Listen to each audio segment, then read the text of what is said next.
Hola, en la sesión de hoy día vamos a continuar analizando los campos de la interculturalidad a partir de una aproximación específica, por ejemplo, a la educación, a los derechos humanos, al género, entre los aspectos importantes en los que podemos ver fluir la interculturalidad.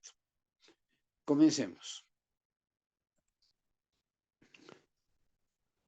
Habíamos visto en una anterior sesión que la interculturalidad es una forma y una oportunidad de conocimiento a partir de una lectura de la relación entre las culturas y su interacción, a partir de la manera como se construye la relación de el sujeto con otros sujetos, cómo se construyen grupos y cómo estos grupos arman, crean cultura o civilizaciones.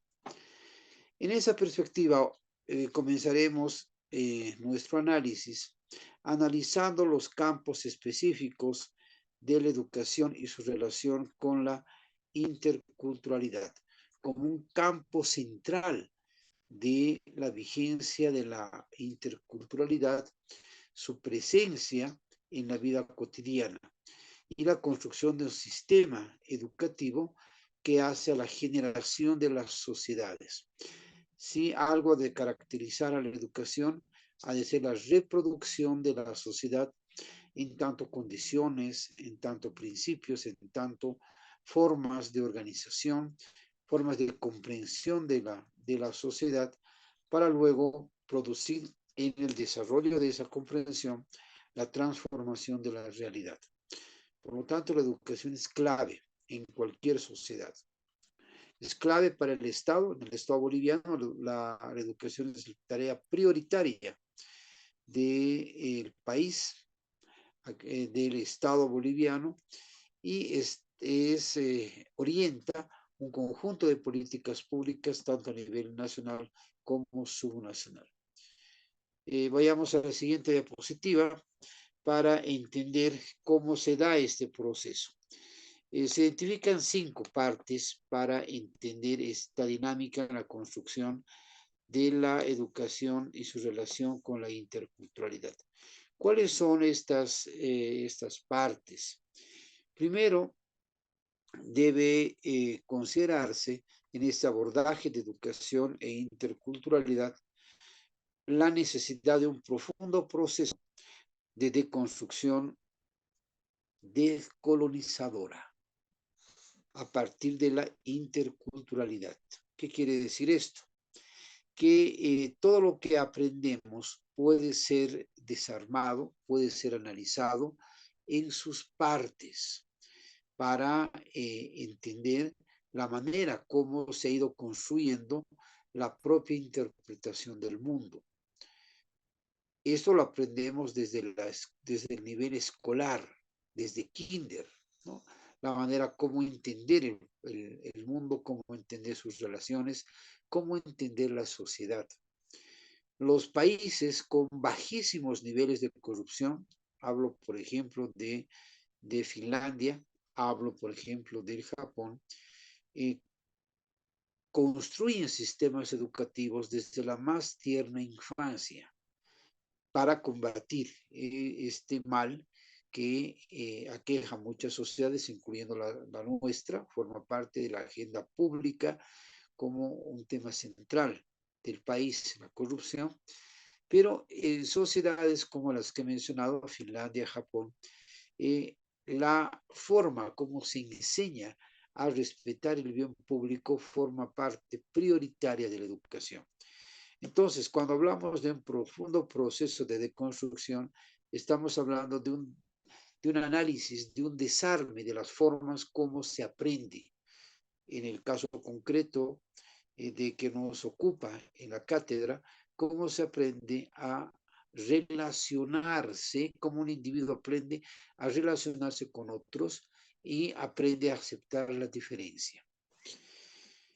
Segundo lugar, en esta relación tiene que ver con múltiples asimetrías existentes profundizadas por fuertes jerarquías, eh, estas asimetrías que necesitan ser replanteadas, que necesitan generar un proceso de equilibrio en la sociedad.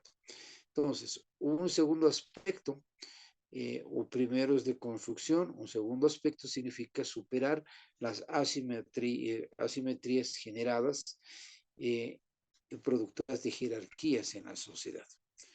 En tercer lugar, se trata de trabajar un sistema educativo que acabe con una distinción de clases sociales que genere discriminación, que genere exclusión, ¿no?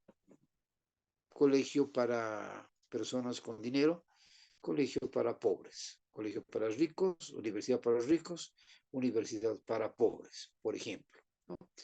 Esta distinción que plantea la clasificación de la sociedad entre ricos y pobres es lo que dificulta la construcción de una interculturalidad que vaya generando procesos de articulación, procesos de comunicación entre las culturas. Entonces, el componente clase es también, a la hora de mirar la educación en la interculturalidad, un componente a abordarse, a considerarse y a revertir en términos, por ejemplo, de equidad, igualdad en, en el acceso a la educación, en el acceso a la generalidad de servicios básicos o acceso al empleo o el acceso al ejercicio de la cultura en igualdad de condiciones. Hay gente en este país que tiene una cultura propia, pero cuando viaja a otro lugar, su cultura es subalternizada, no se la conoce, no, o se la niega.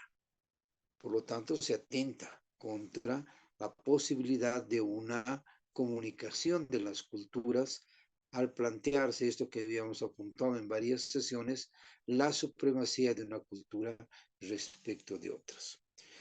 El cuarto lugar en ese abordaje de interculturalidad y educación está planteado por la forma como se aprenden los idiomas originarios.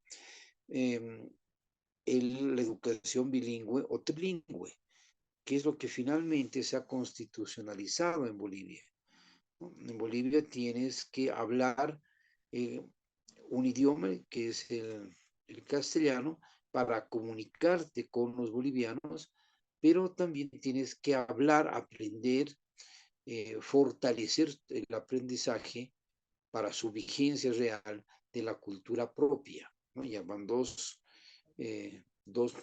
lenguajes, dos idiomas a aprender.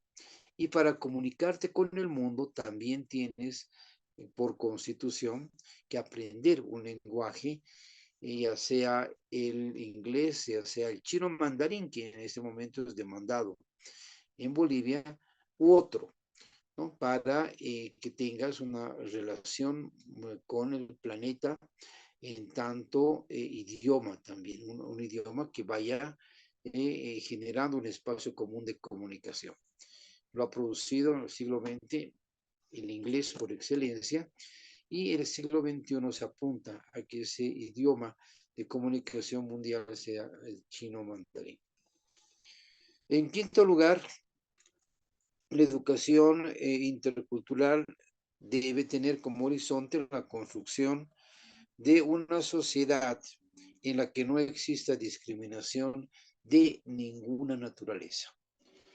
Algo que concibe Bolivia y desarrolla una normativa que prohíbe discriminación, toda forma de discriminación y racismo, es la ley 045, que es producto de la experiencia histórica de los bolivianos, no es un invento de una persona o un gobierno de turno, es producto de la necesidad de resolver problemas de la gente y a problemas de la sociedad y problemas del Estado en la relación con la sociedad.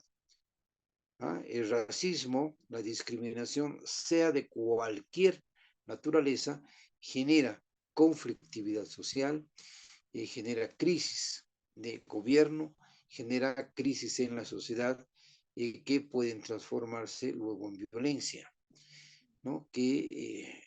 Cuyos efectos, por supuesto, van a ser el atentar contra la organización del Estado y sus instituciones. Entonces, no es menor el trabajar este horizonte que anula la discriminación. En, en esa perspectiva, es bueno entender que esta educación intercultural tiene que crear capacidades interculturales. Tienes que enseñar en el sistema educativo desde la más tierna edad hasta la educación superior a escuchar, a generar empatía, a trabajar un proceso de autocrítica para la construcción de los espacios comunes, cuánto aportas tú, cuánto aporta cada individuo en la construcción de un espacio común, por ejemplo, pasa por la autocrítica, cómo eres capaz de comprender al otro, pasa por la autocrítica, y una cosa que es importante, que se ha dado como demanda social, pero también como tarea del Estado, que son estos mecanismos de resolución de conflictos, que, por ejemplo, te aminoran desde la carga procesal en el órgano judicial hasta el mejoramiento de las condiciones del relacionamiento social, ¿no? En las ciencias políticas se estudia, ¿no? Todo un conjunto de herramientas, de metodologías, de instrumentos que trabajan la resolución pacífica de conflictos. Bolivia, por definición constitucional, es un Estado pacifista que promueve, fomenta, recrea la cultura de paz. Pero ¿cuánto hemos avanzado? ¿No? Lo mismo que la interculturalidad, yo diría, ¿no? Todavía muy poco respecto de construir escenarios de concertación, de acuerdo, que privilegien la paz en la resolución de los problemas de la sociedad y en la superación de conflictos.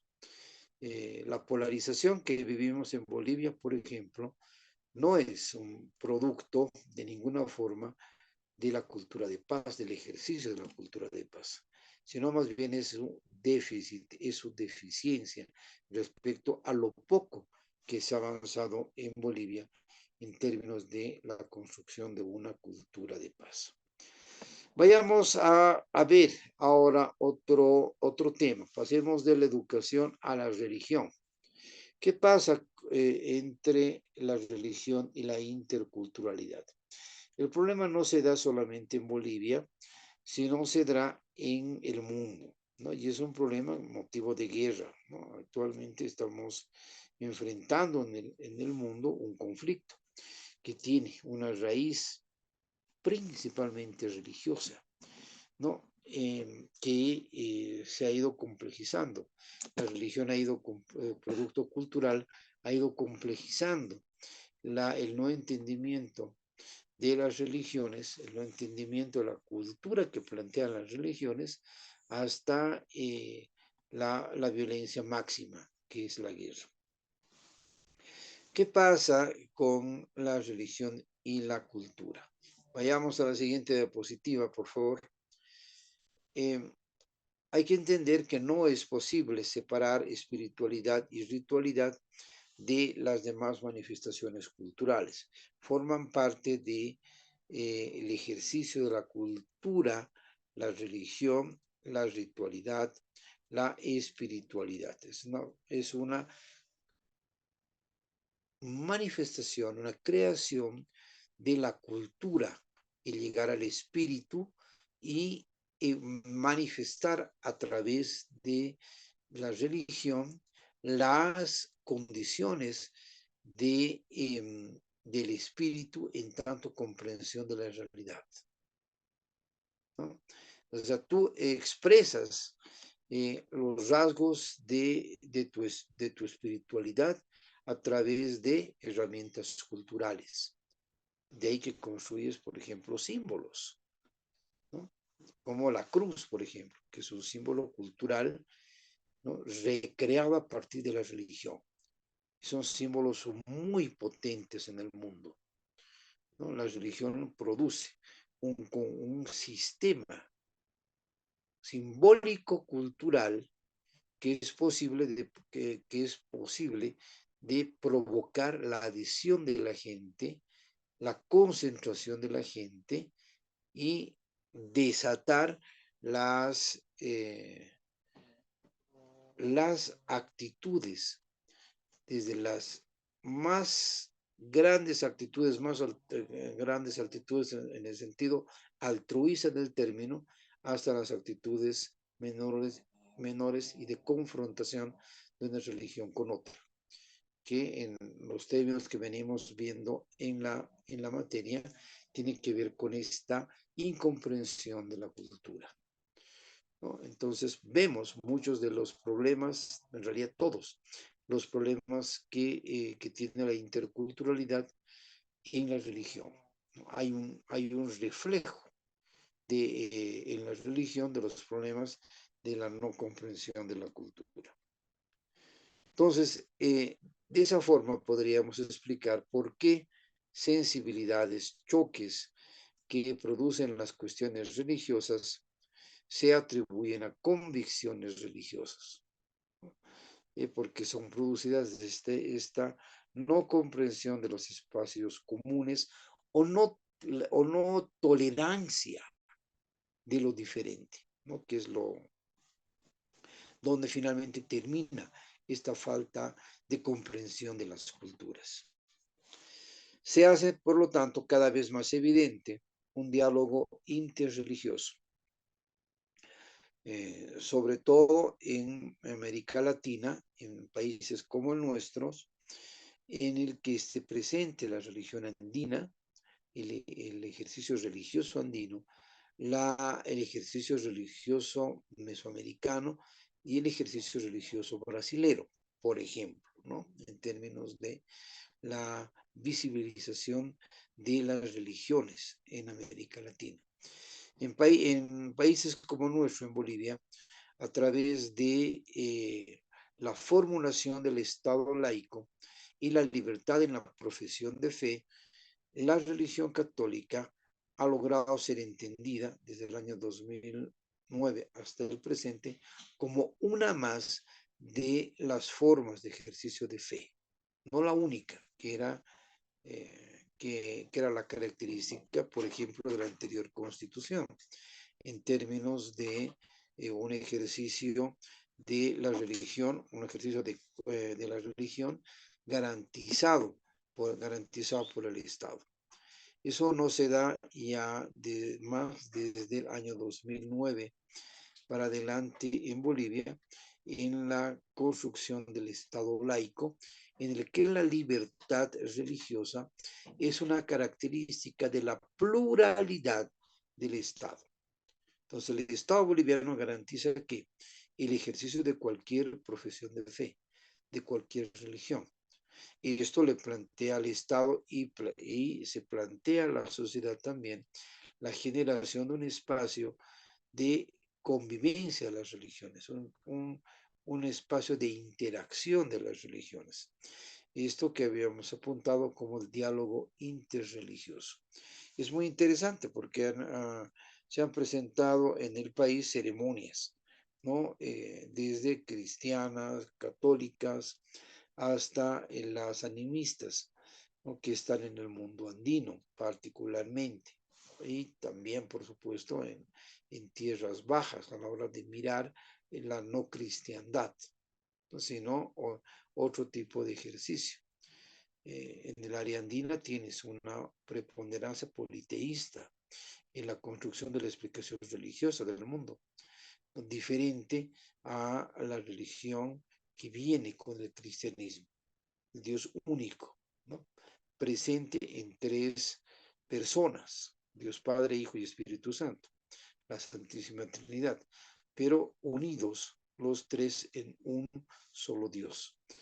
Esa es una construcción cultural religiosa diferente a la que tienen, por ejemplo, los aymaras, los quechos, que es una construcción más, ¿no? más politeísta, ¿no? Está el dios Inti, dios Sol, está la Pachamama, la Madre Tierra, y están huacas, ¿no? Como deidades, etcétera, ¿no? Hay una construcción, ¿no? Variada de la religión a partir de la forma cultural, cómo se construye la interpretación del más allá, ¿no? la comprensión de la espiritualidad. Bueno, todos estos debates, incluyendo, por ejemplo, el ejercicio protestante, que es cristiano, en el país forman parte de estas prácticas interreligiosas que tienen como desafío trabajar la interculturalidad, en tanto conexión de las religiones. Este proceso plantea a la religión el tema del sincretismo religioso como un hecho histórico, más que como un deseo en términos de una definición que puede negar, ¿no? la necesidad de trabajar sincretismo, es decir, espacios de combinación de la religión. De hecho, la sociedad las combina. La sociedad, y particularmente la boliviana, genera mecanismos permanentes de sincretismo religioso. Habíamos hablado en alguna sesión, por ejemplo, del tema de las alacitas. ¿No? Forma parte de ese sincretismo religioso generado a partir de una cultura, ¿no? que tiene también toda una explicación histórica en Bolivia. Entonces, religiones y espiritualidades forman parte de la cultura. No existe pureza en la abstracción teológica y dogmática de la religión, pero sí existen prácticas cotidianas concretas que los fieles o seguidores de la religión van desarrollando en la medida de la vigencia de cada una de la religión. Les he puesto ahí un esquema que sintetiza la necesidad de ver la interculturalidad desde la religión en términos de sincretismo, que implica un diálogo interreligioso, que significa identidad cultural. La religión forma parte de una identidad cultural, pero que tiene como desafío el atravesar las culturas, ¿no? Y eso es lo que se entiende por transculturación. Todo elemento religioso, ¿no? necesita para su comprensión, su apropiación, su práctica, pasar las estructuras culturales generadas por la sociedad. Y en el caso boliviano, garantizadas por el Estado. La pluralidad religiosa es una garantía del Estado boliviano y su ejercicio tiene mucho que ver con la forma como interculturaliza la práctica religiosa. Vayamos ahora al ámbito de la economía y leyéndola particularmente desde la pobreza. ¿Qué pasa con la interculturalidad y la pobreza? ¿Cuál es la relación que la interculturalidad puede tener con la economía, puede tener con la distribución de los recursos a causa del acceso económico de los individuos al movimiento del capital, al movimiento del dinero? Lo veremos ahora a partir de esta dimensión. El desafío de la interculturalidad en este ámbito es generar una articulación entre el enfoque cultural y el enfoque socioeconómico. En términos del enfoque cultural tiene que ver con la manera como interpreto la realidad, ¿no? en términos generales. Y el enfoque socioeconómico en la manera cómo la sociedad asigna un rol respecto de la generación de riqueza de cada miembro de la sociedad. Es decir, la sociedad estratifica y le da más viabilidad, le da fuerza a los sectores que acumulan riqueza, que acumulan capital, versus sectores que no tienen medios para acumular ese capital y están solamente provistos de su fuerza de trabajo, pero no, por ejemplo, bienes materiales. Entonces, esta asignación sociocultural, socioeconómica con la cultura, ¿no?, es una tarea que afronta la interculturalidad. ¿Cuáles son los términos de afrontar esa tarea? No se puede aislar la cuestión de la asimetría y la dominación cultural a las realidades socioeconómicas de exclusión, marginación, explotación y pobreza. El funcionamiento de esta manera como se asignan roles en la sociedad genera procesos de pobreza, explotación, marginación. Y esos procesos que son excluyentes de la forma como se genera la centralidad de la economía, cómo se concentra la riqueza, producen, ¿no?, generan elementos culturales. Ahí están, por ejemplo, ubicadas muchas de las subculturas o las culturas de la resistencia o las formas como anarquizas desde el ejercicio de la pobreza, las relaciones en la sociedad, hasta pasar al ámbito de la conformación política, de la organización política, ¿no? Pero aquí, ¿qué es lo importante? Que la pobreza, la marginalidad, la exclusión generan procesos culturales que necesitan ser integrados a la sociedad, asimilados por la sociedad para su vigencia o la atención de las necesidades que plantea, por ejemplo, el ejercicio de esas prácticas culturales desde la economía.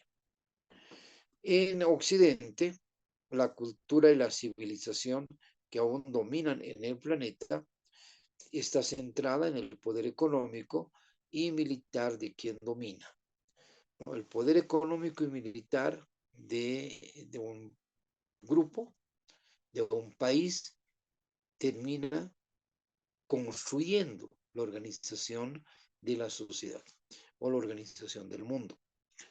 Entonces, cuando vemos la relación socioeconomía-cultura, vemos esta relación de diferenciación, de acceso a la riqueza por parte de distintos grupos sociales que recrean por esta tensión, ese relacionamiento con la economía, productos culturales, ¿no?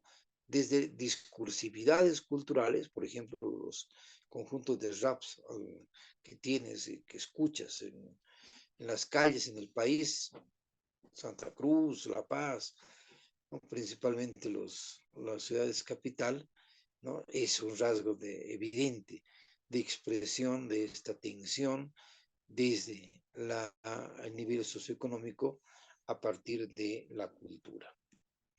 Entonces, las culturas de marginación socioeconómica son culturas que están en la pobreza, ¿no?, que están limitados sus accesos a los beneficios que te plantea el mercado, que te plantea el desarrollo en tanto poder adquisitivo. Estas son culturas, como había mencionado, subalternas en un sentido étnico que casualmente, ¿no?, los pobres terminan siendo los indígenas, ¿no? O hay mucho pobre indígena, así como también hay ricos indígenas, los camiris, por ejemplo. ¿no? En el lado occidental del país. Pero hay también una cantidad enorme de gente pobre que, además de pobre, sufre la exclusión por su pertenencia étnica a un grupo cultural, ¿no? Diferente al dominante, al mayoritario. Entonces, ¿qué es lo que plantea la interculturalidad? Una crítica emancipadora a estas estructuras socioeconómicas para la producción de los valores culturales, la producción de la cultura. El siguiente campo de interculturalidad son los derechos humanos. Y en eso tenemos que considerar que tanto en el mundo como en Bolivia, la crítica de que hace la interculturalidad a los derechos humanos está basada en la manera como los derechos humanos se explica a través del razonamiento occidental. Occidente produce la universalidad de los derechos humanos. En la siguiente diapositiva vamos a apuntar esta necesidad de ver que la universalización de los derechos humanos no toma en cuenta los derechos humanos existentes en las minorías, ¿no? Existentes en otras prácticas no occidentales. No por eso, ¿no?, los derechos humanos son malos, ¿no? Pero el carácter leído desde la interculturalidad, el carácter de los derechos humanos es entender universalmente al ser humano en su condición de ser humano, ¿no? No aborda estos derechos humanos la característica específica del ejercicio de derechos humanos desde ámbitos más chicos, desde ámbitos locales o desde las culturas. Entonces, esto genera un tensionamiento a la hora de mirar la realidad. El tema, por ejemplo, de derechos de los animales ¿no?, o el tema de respeto a la madre tierra no viene de Occidente. Es un tema que Occidente tiene que asumir, particularmente a fines del siglo XX y en el siglo XXI, a inicios del siglo XXI, las primeras décadas del siglo XXI, como una necesidad revelada por el ejercicio de los derechos humanos, ¿no?, producidos por estas prácticas chicas, no universales, sino más bien particulares. Pero este particularismo logra impactar en el mundo global y logra comunicar la necesidad de trabajar, por ejemplo, derechos de la tierra, ¿no? Entonces, ¿cuál es la crítica que tiene la interculturalidad a los derechos humanos? Esto de que la pretensión universal que excluye las prácticas humanas de otras culturas menores, ¿no?, lo que amerita una revisión crítica de esa declaración del año 1948, que además, si uno lee particularmente el preámbulo, es un gran homenaje a la libertad del hombre, ¿no?, al ejercicio de la libertad del hombre. Pero, como había mencionado, tiene esta necesidad ahora, siglo XXI, años después, de incorporar estas otras prácticas, estos otros ejercicios de los derechos humanos a partir de las culturas y civilizaciones propias. Vayamos ahora a entender, a trabajar el tema de la interculturalidad y el género. ¿Qué pasa con la interculturalidad y el género? Que se necesita trabajar, retrabajar, ajustar la construcción social de la asignación de roles de género.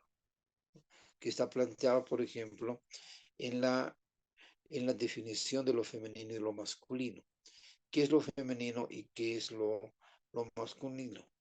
Más del 90% de lo que se considera femenino y masculino es convencional y obedece a parámetros culturales, religiosos y filosóficos. De lo que se trata entonces es de examinar y de construir estos procesos que están vinculados a la colonia. De ahí que se habla de un proceso descolonizador crítico, no reproductor de condiciones que están generando más de lo mismo, ¿no? Que habíamos hablado en otra sesión. Yo no puedo combatir al machismo, ¿no? con un feminismo que haga lo mismo, pero desde el campo, por ejemplo, de las mujeres, ¿no? Que oprima, en otras palabras, al hombre, que afecte masculinidad, que altere la convivencia de las sociedades y no vea la paridad de género en la mirada de construcción de la sociedad. Entonces, lo que se requiere es una reconstrucción crítica de feminidades y masculinidades. El tema de la masculinidad todavía en Bolivia no está bien trabajado en términos de política pública y de comprensión, ¿no? Hemos avanzado mucho, sí, no lo suficiente todavía en el tema de los derechos femeninos, de los derechos de la mujer y su empoderamiento, ¿no? Aún así tenemos escandalosos 67 casos de feminicidio este año, por ejemplo, 2023, ¿no? Y cada vez que se analiza la forma como se mata una mujer por el hecho de ser mujer, que es la definición que en Bolivia se tiene del feminicidio, uno ve las miserias humanas a la hora de no entender al otro género, al otro sexo, ¿no? Entonces, en esta mirada de género, se trata de revisar, reconstruir, ajustar o replantear mejor las asignaciones de los roles sociales con base en la sexualidad y con base en el género asignado por la sociedad, por el sistema social que ha atribuido roles, funciones a los seres humanos. Bueno, pasamos a la siguiente diapositiva para despedirnos hasta la última sesión. Hasta entonces.